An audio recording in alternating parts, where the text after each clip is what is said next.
Studio 4 news కి స్వాగతం. భార్యాభర్తలకు ఇద్దరికి గాయాలు. భయంతో పొలంలో పరుగులు తీసిన రైతులు. వెంబడించి దాడి చేసిన అడవి పంది. ఇద్దరి కుడి చేతులకు తీవ్ర గాయాలయ్యాయి. మహబూబాబాద్ జిల్లా కొత్తగూడెం మండలం ఓటాయి చిన్న తండాలో రైతులపై దాడి చేసిన అడవి పంది దాడిలో తండాకు చెందిన బానోత్ లచ్చు భార్య కౌశల్య వారు పొలంలో మందు కొడుతూ ఉండగా ఒకేసారి అడవి పంది దాడి చేయడంతో తీవ్ర గాయాలు. తప్పించుకోవడం కోసం పరుగులు తీసిన వెంబడించి మరీ దాడి చేయడంతో ఇద్దరికి కుడి చేతులకు తీవ్ర గాయాలు. ఆసుపత్రికి తరలింపు.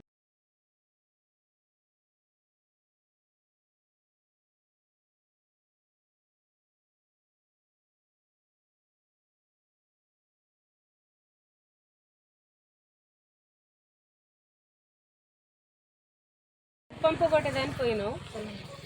పొలంలో పోతే అటు నుంచి ఉరికి వేస్తుంది. ఉరికి వచ్చి మనిషి మీదనే పడ్డది.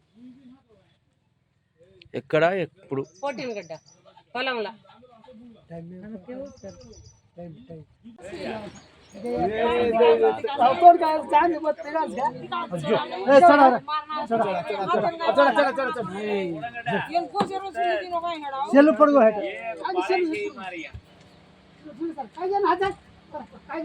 సెల్లు పడ్డది.